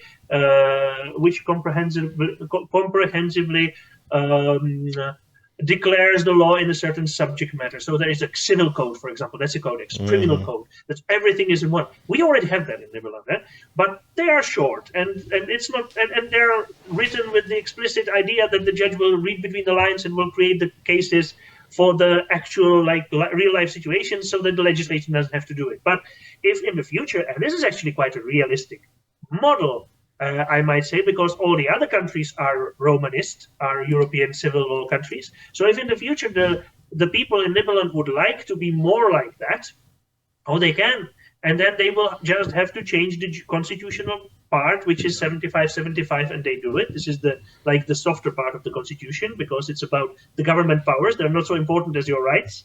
So they can, okay, this was maybe important to say, the core of the constitution, where your rights are defined and the fact that property matters, that's really difficult to change.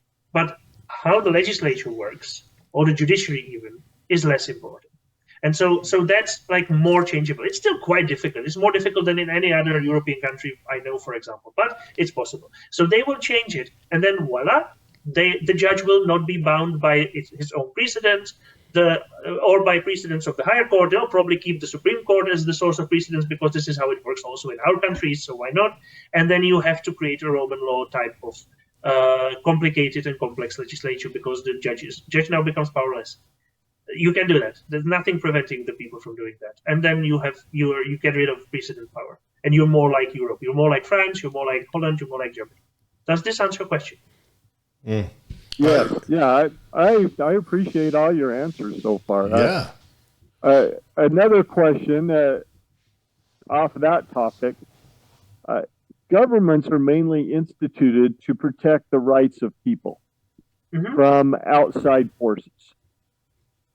If, let's say, Putin decides to invade Liberland, what do you have in place? Do you have a wall? Do you have any kind of a border security? What do you have in place to stop invasions or anything like that? Even though it's a small country, a country without borders isn't a country. We have Croatia, which will probably not appreciate this, and we'd be very happy for it to defend us. As to our 15 people, I don't think they would defeat Putin. As to our potential population of, like, let's say 1 million, I think they would fare not well either. And actually, like, I don't want to sound seditious here, but a war with Russia would probably destroy the country pretty much a lot. A treaty with Russia, even an unequal one, would probably destroy it a hell lot less. And I don't want to go into controversial topics here, but I'm just looking at it from a practical point of view. Like, how many wars in recent times have led to something positive? How many wars ever have led to something positive? Like, I think we've reached a threshold where we're bound by the natural forces of our powerful guns to find compromises. And if not, then it's a lose-lose. It's not a win-lose. Even the stronger party loses. Everybody loses. But the weaker party loses more, like, no question about it. But, like, everybody loses. Look at Syria. Hell. Nobody wins. Even Assad didn't win. He lost 10 years of his life suppressing rebellion, and he has a country which is worse off for it. Afghanistan.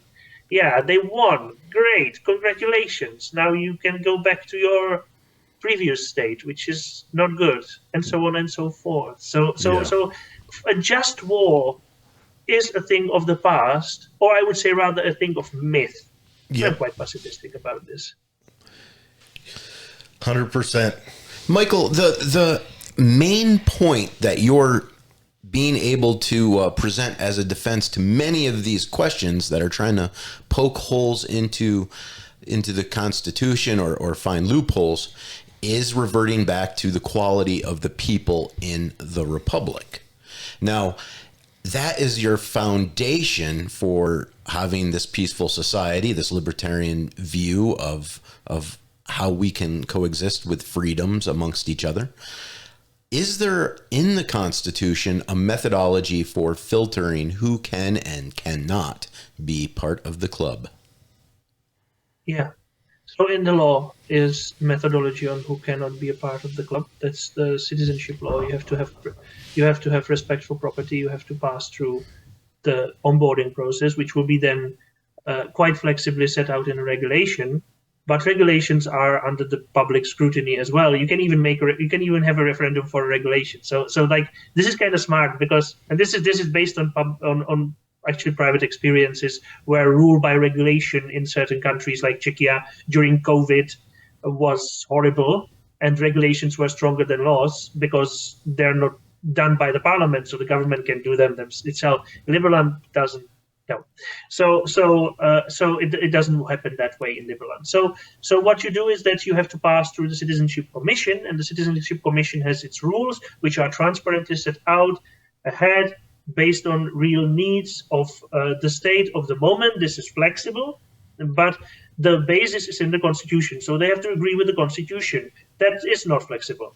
Like what groups are extremist and go against property, that changes. So that has to be flexible. So, for example, in the 60s, it would be Maoists and Marxists who would not be allowed in the club. Now it would be probably some different groups which want a violent revolution. For instance, some Islamic extremists come to mind. They want violent revolution and therefore getting rid of people's property and redistributing it based on some kind of like religious key or something. Well, such a person does not have a universal respect for property, and therefore the Citizenship Commission can flexibly keep him out of the gates. And the general rule is like, do you accept the Constitution, the basic principles of it, yes or no? If no, then sorry, different countries are for you, but not this one. And it doesn't mean that you're evil. Like, this is like the non-aggression principle. People who don't believe in non-aggression principle at all are not necessarily evil. They could be very good people. They just have a different worldview, and it's not compatible with the governance that Liberland wants to create, which is based on it, which is trying to create the dominance of your past decisions, because people believe that it's better that your past decisions dominate you and current decisions than somebody else's decisions, some kind of a bureau or government or something like that. But like, if you listen to smart people on the left, they're not stupid and they're not evil. It's a different way of resolving the same problems. We're all humans at the end of the day. They're not trying to be obnoxious or wrong, but they just have a different way. It's a different path, and those paths don't mix momentarily. Maybe later they will, now they don't. And so you need to keep the sort of a purity of your intention so as to manifest it in the real world, because it requires effort and consistent, coordinated effort at that. Does it make sense, or was it too many words? No, it makes sense. I mean, except for, some people on opposite sides not being evil, because I think we see not evil. I think we see the well-intentioned stupid ones, the well-thought ones. Okay, stupid, good. Good, because I could argue there are some people that are not evil. They're just not misguided. realistic. You can have that. You can have misguided people. For example, and some of them may even find themselves blacklisted from Liberland for that reason. They just don't belong there. And actually the belonging is defined by you, right? Like you either do respect it or you don't respect it. And by the way, citizenship can be taken in very, very extreme cases. If the person gets in and then behaves consistently in such a way that he clearly, flagrantly ignores the liberties of others, then they can be removed if they have other citizenships. And in super special cases, even if they don't.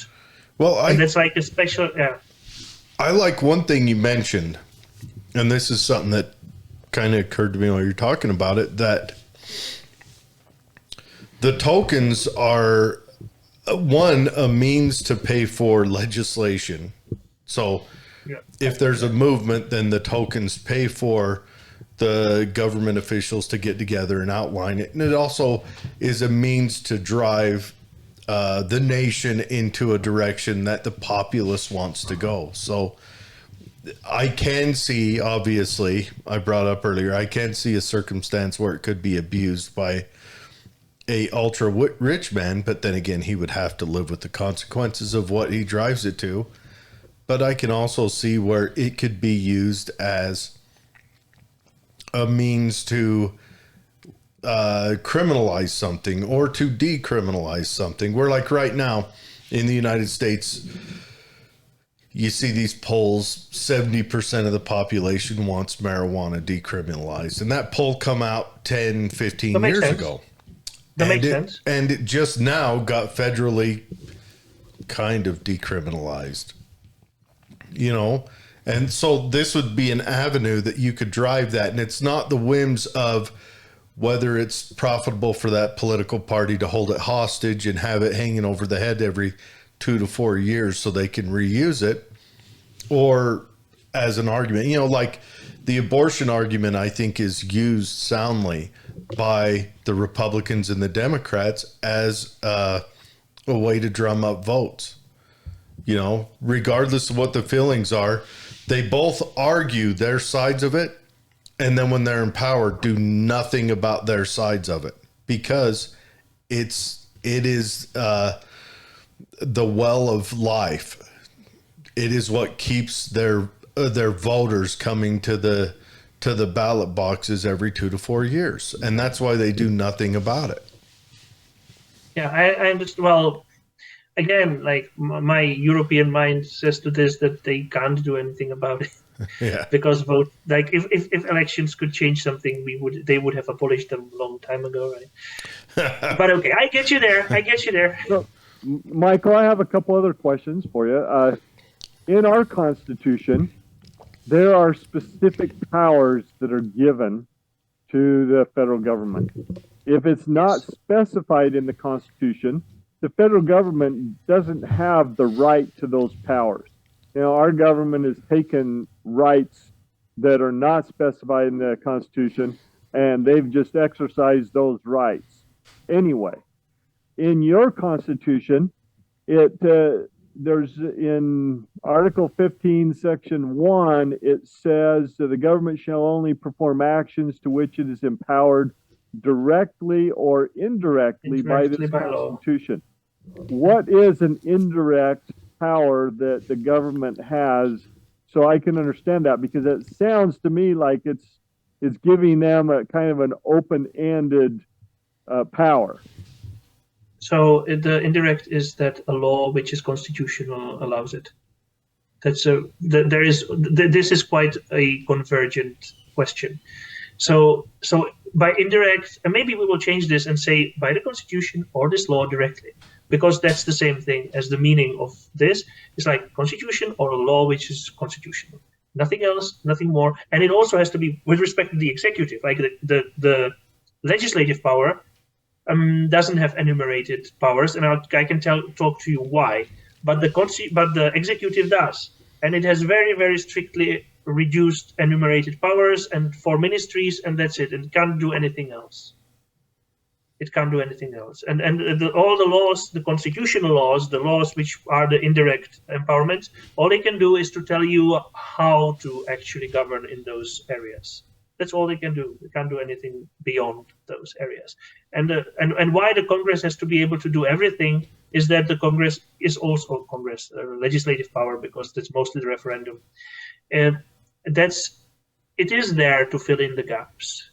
And no legislator can tell you what will be needed to legislate in order to protect property and life and liberty.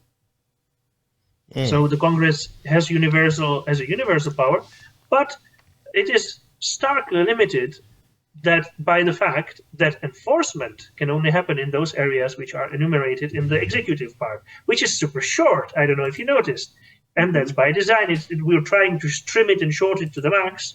And there you have just a few powers. So the Congress can legislate whatever it wants, but it cannot be enforced except that it's one of those. So the executive is kind of the key to the house of the public or of the individual.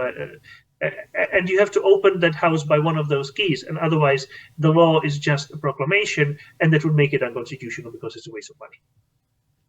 And you have a budgetary clause in the beginning of the Constitution that you have to be government will have to be sound with its money. Right. So waste of money cannot be legislated. So the indirectly kind of bothers me in your Constitution saying that, because that word just seems to open it up. And if you can close that gap, that in my mind that would make it a little stronger. But which gap? Indirectly, yeah. Indirectly. In our government, even though they have enumerated powers that are very specific that they're not supposed to go beyond, they've gone well beyond those powers, and they've made assumptions, and they've twisted the words to be able to give them the supposed authority to create agencies that have gone well beyond the powers they were granted. And in Liberland, there are no agencies besides those which are made by law. It's just impossible to create agencies just by executive order. We won't have that. So how would they create an agency then if one is needed? Well, very easily. We have now created a interim, why interim, I can explain later, interim citizenship law, and there is a citizenship agency which is defined by grand total of 2 paragraphs. And that's how you do it. Like, you need a citizenship agency to do the things which we described a few minutes ago. So the law creates it. The law creates it, not that it comes out of thin air.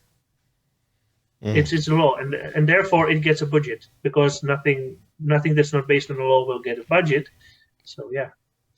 So this is how it works. So if the citizenship agency comes in and says, "Oh, we've got to create a branch of our citizenship agency that now enforces illegal aliens, and so we're going to call it the Illegal Alien Agency." Sub-agency in this case, yeah. To go out and collect all the illegal aliens and enforce this. Like get rid of them or something. We have the IBIS for that, but like that's the border security, so you couldn't do that. But I don't know. Like we should have a better example. I don't know how to make it here. Oh, citizenship agency. Okay, so that it would create an agency which just takes care of expulsions of. So removal of citizenship is very rare. It's very limited. There are many legal reasons which have to be together present in order for that to happen. So let's say that the Minister of Interior would decide to create a sub-agency. He can do that under the citizenship agency, which just takes care of expulsion. And it would say that it needs 20 people, and they would get like agent level 7 pay, which is high. And the taxpayer will have to pay for it. And the taxpayer say no. And that's the end of it, because there is nobody to pay that agency. Because the taxpayer can say no. And like the taxpayer, nothing prevents the taxpayer from creating a Patreon for the government and saying, I am paying you these taxes, but only to build a bridge over the Danube, not to build an army or not to build a police. Like there's an additional silent democracy, I would call it, or like an unofficial democracy, which is voting with your money in this case. And Liberland does allow this and probably will have this, but we don't want to legislate it because it's up to the people to create. Hey, like who are we to tell you how to do this? But if you're smart, you can do this. The Constitution does allow this totally, and we would welcome this to happen. So let me ask you a question then on that. Let's say that we have somebody like Jeff Bezos that's in there, and he says, "Oh, we need this agency, and I'm going to pay for it." I'll let him. That's fine. And you're welcome. Now you have this agency, and this agency, because of what they decide that they don't like that this one guy has a bicycle and the fifth guy doesn't, and so we're going to go take his bike and just give it to the fifth guy. The law be damned. You go to the judge. The judge will examine the agency, get rid of the entire regulation which created it, get rid of the entire agency. Jeff Bezos be damned. Okay. That's the end of it. So you've got that's the power to remove. For that. Yeah. Well, okay. that's what we discussed before. That's the judge being able to remove laws, because we're a tiny country, so we don't just leave it to the Supreme Court, who only will see like 20 cases per year, or however many, or however few rather. So we leave it to the normal judge. The normal judge can get rid of regulations out for reasons that is not constitutional. And by the way, this is not abnormal in Europe. This is no special powers to the judge, just unique to Liberland. It's just unique that it's so simple in Liberland. In Europe, the judge makes a query to another organ, and the organ then decides. That's usually how it works. Here it's direct. It's like the judge says this is all unconstitutional. Goodbye.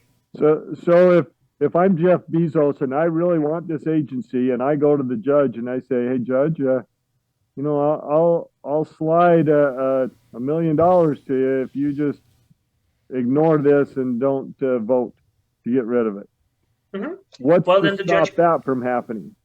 The judge can be removed, and the case can be reopened with the next bike taken, and the one person will have to suffer that their bike will be taken. Well, so if that happens, then the judge will be bribed. The judge will decide against their conscience. This will probably be painfully obvious in this simple example. So either he will be censored by, the other guy will of course appeal, and so Jeff Bezos will have to buy another judge who is a higher judge and better paid one. if that still happens, then it happens. Then the people will have to dismiss them. And if it's so transparently outlined as you have outlined it, it will be painfully obvious, and the judge will be removed, and next time it won't happen. And that one guy will lose his bike, or maybe will even get a restitution. If I might jump in, yeah. If I might jump in to lay this out, it sounds to me like you recognize that government is not incorruptible, but you're setting up a system that if someone wants to corrupt it, it's going to cost them. Is that correct? That exactly, because like we said earlier, and I'm coming to realize this, that you recognize that Liberland could fail, could fall apart, could do any of that. But you're setting up a system that if it's going to, the guy who's going to corrupt it, or the group of guys, or the strong man, is going to have to pay to have that corrupted. He's going to have to put forward. So it's kind of maybe a Roman Republic idea where, you have to put forward your own money to take that army out to get the wealth and riches in Gaul. You're going to have to pay for that. And that's a pretty good idea, especially on the size that Liberland is working with, where other nations that get started already have a substantial population, a large size, where Liberland is starting without a population. I mean, literally the idea of it come out of, a couple of guys that didn't live there, and they're building it from the ground up. So I like that idea. I think it's an important aspect too, that you, just because you're born in Liberland doesn't mean you're part of the club. Mm-hmm. Is that correct, Michael? You have a very high likelihood of becoming a part of the club. Like, you have a disproportionately increased likelihood of becoming. But you're not automatically, like you're born. You're not automatically, but right. The way you can look at that is here in the U.S., it's not that you're born here and so you're lucky enough to become a citizen. It's that you're born here and you belong to the states. I think that's the ideal way to look at that, because I would not give up U.S. citizenship for 2243. But therefore, I did not opt into the citizenship either. You see what I'm saying? I get you there. And in Liberland, like, no worries. Even if you're not part of the club, like, you don't choose to be a citizen, you still have protection. You have a passport. You have a Liberland national written in it, and you get exactly the same protections, and you are protected by law from discrimination and everything. Like, it's very, very stringent. This will be challenged, I think. But I want to change the constitution that it would not win, because I don't want to see those people discriminated. I want the legislator to be able to legislate, like, against a private party, to not discriminate against them, which is difficult in Liberland, very difficult. I think it's quite, like, we will have to talk about it, how to do this. But like, it's important, I think, that those people will not be discriminated against. They just don't choose representatives, and don't vote in referenda, and don't vote in public vetoes, and cannot become representatives themselves, or ministers, or prime ministers, or senators. That's it. But they can live there, unconditional access, protection. If they get strained, they will get consular services. Nobody's going to even ask them. Like, and into the government this works. So the government will certainly not be asking them whether they're citizens or not. None of your business. Yeah. So like, protection-wise, it's equal. It's just that political power is not allotted automatically. Right. And I'm like, yes, this will be an issue internationally. I know it, but it's just Liberland's way. Not all countries are the same. Liberland chooses this way, and it covers the main problem of, like, not having an equal citizenship for everybody, and that's the protection part. Because when are the abuses happening? You can look at the Jewish history. There you had it that not all people were equally citizens. Yeah. But that was also not just political power. It was that they didn't have the protection. Actually, controversial words here. If you don't have the political power, but you would have all the protections, usually you wouldn't even see it. Yeah, except that maybe.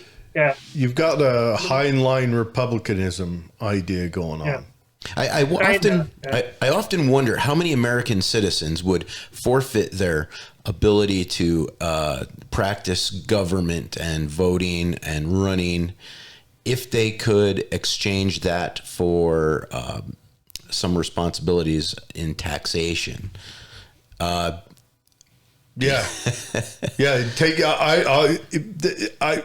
I don't vote anyway, so shave 50% off the taxes. Call it a day. Right. Yeah, So in Czechia, where I was born, like they are like some people who believe in the democracy, the God who has failed, who still believe in him. They say that like the stupid people should be paid like 100 crowns for their votes, and I don't think I'm that stupid, but I would take it. Yeah. Yeah. Yeah. You know what? Let's be honest. I'm going to lay it out. The United States has a great constitution, great design. You can't say a failed government, but a government that works for itself and for its donors now. So there's some holes in it. Now it's donors and it isn't all evil, which is why I say we don't capsize. But I don't care to vote for any of that, I know on this show I'm supposed to say Donald Trump is the man and he's going to fix everything. I don't believe that. I don't believe that for 1 second, because he was in there for 4 years and he didn't. He didn't make any headway on anything significant. He didn't release. He didn't. Yeah. He just didn't. And on his way out, when he had the opportunity to do some stuff, like releasing some political prisoners who were in there just for letting the truth about the government out, he didn't. He dropped the ball on all that. Economic freedom, he doesn't back that. He didn't. And everyone screams that we're supposed to support him like he's a hero, and maybe most of our listeners are Trump supporters, but he didn't do any of that. So I don't care to vote for that. There's just no one out there that fixes that. And someone who tells you they're going to, they're not. We could send Jesus to DC tomorrow and he would be able to make absolutely zero change in 4 or 6 years. Yeah. In our country, we have what's called the Hatch Act also. So people in my position that actually work for the government as a civilian, or if you're in uniform, the government can prevent those people from running for office. And in a great way for the oligarchy, a lot of those people are pretty freaking damn patriotic. And they want to see things like what you were talking about happen. And it excludes us from participating that way. But if I'm a single mom on WIC and collecting food stamps, and I'm eligible to go right into bartending and then straight into Congress. So it is kind of interesting to see from European views, like, hey, we do have flaws in our Constitution. It's a great Constitution. It's a wonderful form of government for the size of the government and republic that we are. But damn, we have definitely got flaws. And I think it's healthy to even see those kind of perspectives. I mean, like me, I'm a Trump supporter, and I agree with Jared. I mean, he's a Democrat. Let's face it. He's an older school Democrat. And that looks pretty appealing to Republicans nowadays, because the current Democrats are communists, from my perspective anyway.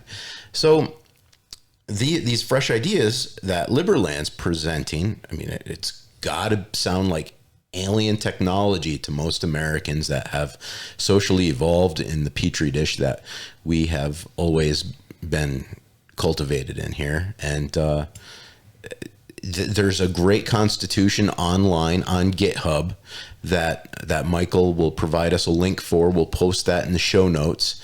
And I really want our guests to say, hey, you know what? Let's look at it. Maybe I can contribute some information towards this. I mean, we've got one listener out there with a comment. oh my God. And I don't even know what he's oh my Godding, but I'm sure he's got an idea or a comment that might fill in the gap here somewhere to save society down the road. But, hey, provide us information on what you're thinking in regards to this comment you're posting, and maybe it'll lead to something productive. But if we do not participate in government and try to rein in this oligarchy that seems to be taking over the world, we'll never get anywhere. And I feel like our society, we are complicit in being too relaxed. We're not involved enough, and we just don't care because maybe we can still afford cake and eat it on the weekends. So I guess what I'm trying to get at is the people matter. The quality of the person matters. The quality of your population to the club is what is going to determine everything. And when we're talking about clubs, I see people in the libertarian camp, probably the highest IQ out there for in terms of developing self-governance ideas, but they can't get it implemented. No, not just that, and the lowest IQ. Let's face it, libertarians they run the spectrum. But I want to bounce in on another thing. So, Michael, you recognize that, I want to dig into two things. I want to dig into, how are you guys writing this Constitution? Are you guys like meeting on the internet and brainstorming, arguing it out, Yeah. Okay. And also with other Liberlanders, right? It's all in the public, and they come to me and they want something and so on. And it's quite harmonizes inside into the entire conception, because they're all on the same wavelength, so to say. It's kind of organic and informal. But we're going to formalize it before the referendum. No worries, it's going to be good. And it already is. Like, if you make a comment, like we have this whole new GitHub system which formalizes everything, and you have some of the issues there. Some of them are from like last year. You see it. It's all formal, transparent. You see who made what, which changes got through. Yes. And do you recognize that? How many of you are in that like core group? That depends. But we have like the provisional government out of like 6 people. Okay. And then we have 80 representatives, and then we have 40, 50 settlers who move in and out, and they're very active because they tend to live there for at least some time. So they mostly like move in, move out, move in, move out. So that there's like 15 permanent population, which is rotating parts of it. Some stay forever, and that's how it works. It's like Roanoke, without the family and the Roatan. You recognize that once this kicks off, once you get this government established, you're going to be a founding father. There's going to be, 100 years from now, hopefully not myths written about you like were written about our founding fathers, but you're going to be taught in the schools there. These guys came together and this is what they designed. I think definitely Vít Jedlička will be. I don't know about me, but Vít Jedlička will be. That's the president. Bogi Wozniak, the vice president. Thomas Walls, the Minister of Foreign Affairs. Those people who were there from the very start. I'm quite a latecomer, but they were there from the start. Latecomers make a big splash too. I mean, there was that guy, Alexander Hamilton. He was a very latecomer, and he wrote his name all over the Constitution and everything else. So, yeah. Hey, Quin, as an outsider, someone who's very... you're very well established in the Utah society. You're a prominent member of the Republican Party. You even ran for Congress. What's your opinion on the idea that some Czech guy would go plant a flag and start his own country, and it would develop into something like this? Well, I think it's a huge undertaking to do what Michael's doing. It's admirable that somebody would even be willing to do that. Most people will talk about it. They're all talk, and they don't do anything past talk. And so I think this is it's a very fascinating, interesting situation that he's created for himself that I'm very excited to follow. Yeah, I'd like to see voluntary governance succeed, and other governments look at that. Well, other populations look at that, and then look at their government and kind of squint and screw their face up and say, "What is wrong with you guys? Why can't we have voluntary governance?" Yeah, even our own Congressman Chris Stewart, whom I've helped visit in the past. He says if this can actually happen, if this can actually be pulled off successfully, it will be one of the most amazing things that he's ever seen in governance in his life. Well, it'll be the next iteration of government. It'll be the next thing from tribalism to kind of communalism, like the moot, to democracy and on forward. And it would be the next iteration. I know some of you hope that communism will do it, and no. But it would be if we can get to a voluntary government, it'd be honestly, I think, ideal for liberty, for freedom, for human interaction. I think is the most important part, where two people are allowed to make deals with each other, and the government doesn't want to overregulate or be overly involved. But that leads me to one last question I have. Would your, let's say, environmental protection, would that be only done through kind of a tort system, or would there be the ability to protect the environment when there is no human victim to damages? So there tends to be a human victim to damage if you damage something, especially if everything is owned by someone or given a title, in our case, which is next to ownership. So there will be a human victim to damage. That can go beyond the non-aggression principle. And like even in an ANCAP, anarcho-capitalism, the law would not be the non-aggression principle. The non-aggression principle is the bare bones, but you would have the private legislatures which would go well above and beyond that. And that's the case in Liberland. And Liberland seeks to be the first such an agency. Liberland also, by the way, sorry for the digression, but this may be kind of important. We will allow private courts and private legal systems actually in parallel to emerge. We do not wish to be a government monopoly, except for criminal law. We keep that criminal law government monopoly, but the rest no. So with the environmentalism, a lot of it has been used to empower the government and make it bigger, and you can't have that in Liberland because you don't have the taxes, right? So there is nothing to fuel that bigger government by. So if you want to protect the environment as the people, you would have to give your tax money into that.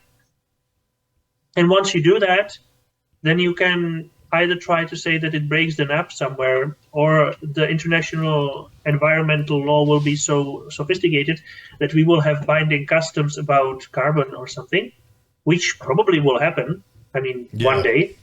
And then we could go by that, and we could legislate, and then the commerce clause, which I cited about half an hour ago, would enable us to legislate against the people, even though there is no victim, because this is a breach of the victimless legislation. Like the NAP thing is the other point is cogent, binding international law, right?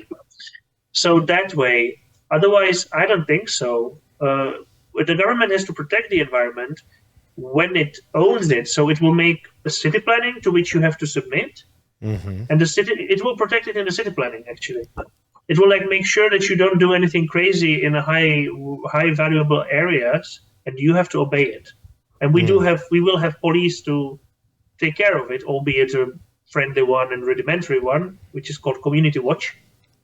Police of Liberland will be called Community Watch, which is quite like a good point how it will be, right? It's like watching on the community. It's not like policing you. That's an alien concept. You're not going to have gendarmes running around with halberds. No, this is like Keystone cops are elsewhere in the area, but not in Liberland. We don't bring them there.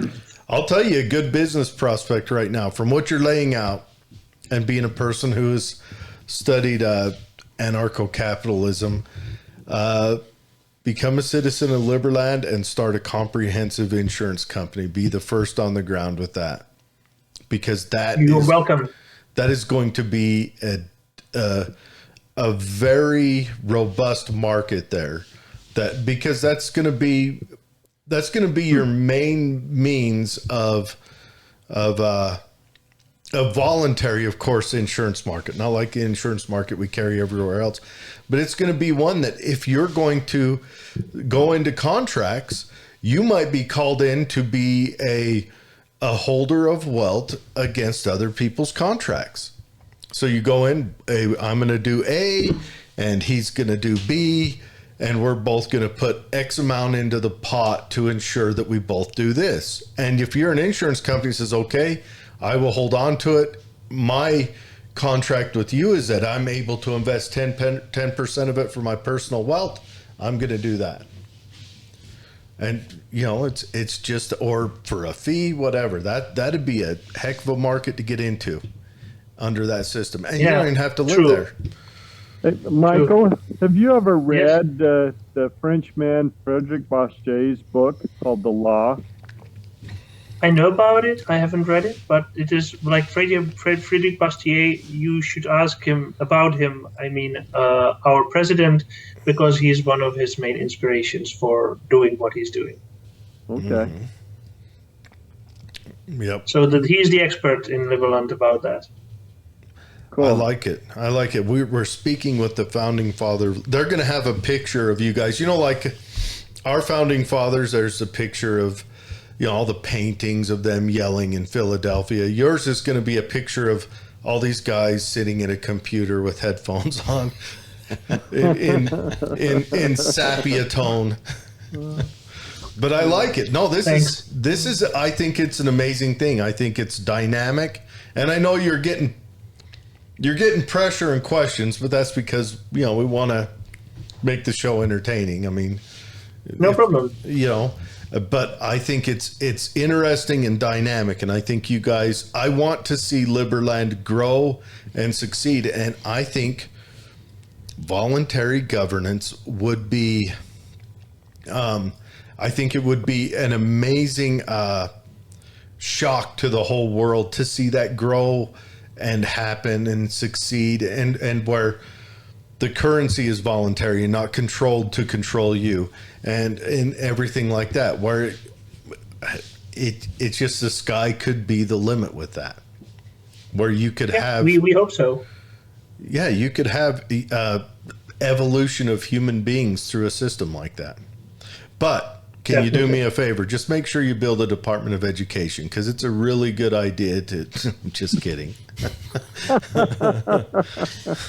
No. I bet you education will be online in Liberland. Well, no, the Department of Education is a department the government built that the year they built it and every year since it gets more expensive and the quality of the product goes down. Test scores in the United States plummets every year.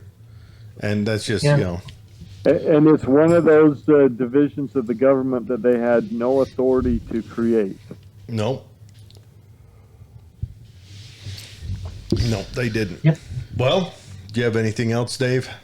Live and let live. I think this is going to be a great thing. I hope you guys can learn from our mistakes, and I hope there's going to be people watching this that say, "Hey, I want to participate in this project," because this could be the next big thing. If Hong Kong, a little city in China, can grow to prosperity over the years from not having much regulation placed upon it and becoming so prosperous up until the moment it was handed over to the Chinese, I don't see why Liberland can't do the same thing. It can't be like a little mini Singapore without the lashings. And it's a pretty interesting area. It's a crossroads of two continents, just north of the crossroads of three. I mean, it could become a hub. And this is going to be fun to watch. Mm-hmm. And I would like to take a trip there. I think that'd be fun. Stay in the 3-star hotel and take a tour. David and Jared go to Liberland. That'll be the next. Yeah, and if I had any money and any know-how, I would go over there and start an insurance company. I would. So Michael, what's the closest international airport to Liberland? Osijek, and then Budapest and Zagreb. Very cool. Osijek, which is a smaller city, and then Budapest and Zagreb. And how far do you have to travel after you would arrive to get to Liberland? Osijek is 45 minutes. Budapest is 3 hours. Zagreb is 3 hours, 4 hours. Okay. Budapest is 4 hours by train, 3 hours by car. That's not too bad, though. 3 hours is not bad at all. And before we go, just on a tactile information. So you were getting pressure from, was it, which country was giving you? Croatia. It'll be Croatia. They were having pressure on people not coming to visit, but they have backed off now, correct? Yes. Okay. They have somewhat backed off, yes. It's not completely rosy, but they allow us to be there. Okay, so they allow you to be there, and so that's an inroad for being there physically. I think is important for some of the population to be there physically. But what kind of industry do you think you'll see pop up there? Like tourism, I guess first that's the easiest. Then the utilities, and then whichever the people will want there. I can't predict the market. I'm sorry. If I could, I would be richer. What kind of natural resources do you have there? Mosquitoes. Water, forests, fish. That's kind of it. Good ground. I think you're going to see some good intellectual markets pop up there. That's true. Yeah. Aside from just crypto, but I think you'll see maybe some kind of online research and development stuff. You might see stuff like that. You might see hubs for other things where people work remotely in diaspora, and the headquarters be there where it all comes together, because it will have a tax system that's friendly to corporations. That's very true. Yeah, which is important. I mean, Ireland recognized that 20 years ago, and Ireland's doing well for it. Do you have import and export fees? No, forbidden from Constitution. We can't have tariffs. We can't have tolls. We can't have import and export fees. No. That's very good. All right. Fascinating. No, I'm excited to see it. I hope that if me and Dave can figure out how to go over there, that maybe we could align with you and get a time we all go over there at the same time. I want to see, I would love to see the terrain. Exactly. You're most welcome. We give you a royal welcome, guys. That'd be great. Come visit Liberland. That'd be great. All right. Let's just check. I don't think there was any more questions, except I'm going to be in trouble with David's wife because of what I said about Donald Trump. But that's okay. When are you not in trouble with my wife? That is true. She takes it out on you when I'm in trouble with her. So pretty much. I make it a focal point to get in trouble with her. But thanks for joining us, guys. It's a very good talk. I'm excited to see where this goes. I'm excited to see what the finishing product of the Constitution is and the process for the government operations, for how things are going to get implemented. I like when you first hear it about you're paying tokens to get a vote. The more tokens you pay in, the more vote you have, but that's no different than having skin in the game, and I like that. I've been arguing that for a while, but we've had you for 2 hours. Thank you very much.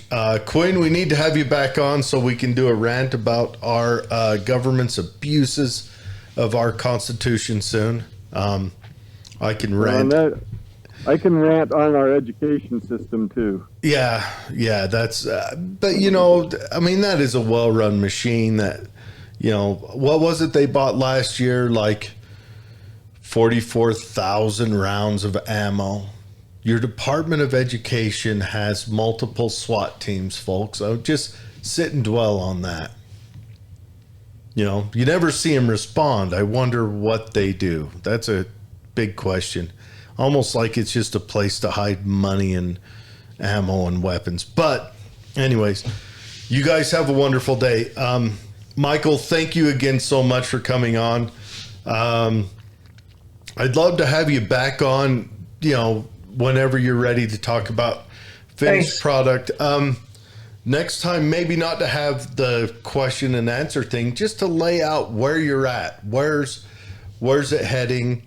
This is what we've come up with. Thank you. Thank you for your time. Thank you for the effort you're putting in to this project for humanity, because it's really what it is. I'm happy to be here. And yeah, it's fantastic. Quin, thank you. Thank you. Yeah, this is going to be interesting to see. What if we see a whole bunch of little copycats popping up anywhere they can find undesignated land? We're starting. That'd be great. It would. Start a Liberty Union of Nations or something. Really, it would be fantastic. Can I ask one last question? Of course. Are you planning, Michael, to be a part of NATO or any of the world governance organizations? Well, EU will not take us because we're too small, and EU cannot take small countries like this. So we will not be a part of the EU, if only by that. And we probably misalign with their policies. They require countries to have VAT minimum, and we have 0, which is less than that minimum. So I don't see us being part of that. We have no standing army, and NATO requires you to have 2.5% contribution of your budgets, GDP actually, I think, to the army. We aren't going to have any standing army, so we cannot be a part of the NATO. We would love to be a part of the UN, because that's what every sovereign country is, including the rogue states. So if they, then why not us? If all the other countries are a part of it, this is kind of an international platform. It has been created after the war. So yeah, we will want that. But if they will have us, then they will have us. If they will not have us, then we will build. Liberland needs to be left alone, and it will build. We are not here for memberships or accolades. We are here to enable our people to build their dreams on that little piece of land. However that is done, however that is easy, we're going for it. But we have no inherent preference, except that we are neutral. We want to be friendly with both sides of everything. And it is actually one of the constitutional precepts that we will seek actively to end conflict, even between other parties. Between the people, this is where it comes from, right? Non-aggression principle. You seek to end conflicts between property claimants, let's say, that's all there is to conflicts within the non-aggression principle based society. And then we take it outside, that we also seek to end conflicts between other countries. So that alone probably disqualifies us for NATO, but we're mostly disqualified by the fact that we have no standing army. So EU, no. NATO, no. UN, yes, if they will have us. Then you have the UN bodies, which we will probably kind of be adjacent to if we're in the UN. Before that, no. So we're pretty neutral, kind of like Switzerland used to be, which is one of our great examples, actually. Switzerland. Well, there's some small city-states around the world to look. I mean, obviously, there's the Vatican. Isn't there one called Christiania or something? It's in Holland. Yeah. And it's kind Denmark. of a little anarchist city-state, Yeah. So, so that's a good example, yeah. And they're not a part of the UN, and they work just fine. So if we're not a part of the UN, we won't cry about it. We will just build, and we have to be left alone. If we're left alone, we can bring something to the world. What will your currency be? Whatever the people pay with. But we are creating our own blockchain for the elections and stuff. And there we have Liberland dollar and Liberland merit. Liberland merit is kind of your share in the country. And Liberland dollar could be a currency if the people want it. Then it could be Bitcoin, because that's a universally accepted cryptocurrency. Actually, it's its own thing, I would say. It's Bitcoin and crypto. Bitcoin is its own thing. And then you could have gold if you want physical currency or physical money, I would say. It's not just currency, it's money. You can have gold. And people are bringing that to debates for now rather than into the settlement. We could even have dollar used. We are not. The Constitution prohibits us from deciding from limiting people in asking, in what they can ask for in remuneration for their obligation. So in your country limits you that you always have to ask for dollar or anything else you want. But if he brings the dollar, you have to accept it. We in Liberland don't have that for anything, not even for Bitcoin. That's because you don't tax people, so you don't have to control the currency. Yeah, but even if countries didn't tax people, they would want to control the currency because they want to control the economy. But we actually don't want to control it. So we are different in that. Countries want to control the economy because controlling the economy means that you can use it as a weapon against your neighbor, for example. This is like Europe was full of this before the European Union. So that's why countries want to control the economy. It's far beyond taxation. But we don't want to control the economy, so we don't. So the currency of Liberland is whatever people accept. That's the answer. That's a totally free market. That's just unheard of. We like that, yeah. We want the market to be free because we believe that in that way people can become prosperous. It'll be pandemonium. Dogs and cats living together. Who's going to build the roads? Oh, they're already built there, and the rest will be done by private parties, I guess. Now, here's a question. I was going to ask this a minute ago. Poor Mike can't get off the show. I know. If private parties build the roads, are they allowed to have a toll on that road? Is there kind of an outline for how long tolls can last? Allowed. If they build a road on their own titled land, then there is nobody to tell them anything. So then that can be their business model. Okay. This is what I was going to ask. Yeah. Okay. We better let Michael go. Let him go, Jared. We've had him for 2.25 hours. Thank you so much. Thank you both for being so generous with your time, with your knowledge. This is, we're looking at kind of a dreamland right now for those of us who enjoy liberty, who enjoy when I say liberal ideals, I mean liberal from the Enlightenment, not liberal from Rush Limbaugh's mouth. But, that's what I really want to see it. I want to see this succeed. This is fantastic stuff. And of course, Dave does, because I think Dave is already working on citizenship and everything. Oh, yeah. I've definitely been working on that for a while. Yeah. All right, you guys. Thank you so much. Hey, have a wonderful day. Thank you, Quinn. And thank you, Michael. Hopefully this is the first of many conversations. We've got to learn to, after this introduction, I think we can focus in and have more pinpointed conversations and not wander through the weeds as much. But we will hopefully see you guys all again soon. Thanks, everyone, for watching. Supposed to say like and subscribe to this on wherever you watch or listen to it at, right? That sounds good to me. Okay, you guys. Check the box. Yeah. Have a wonderful day, everyone. Thank you. Bye-bye. Have a good day. Bye. See ya. Bye-bye.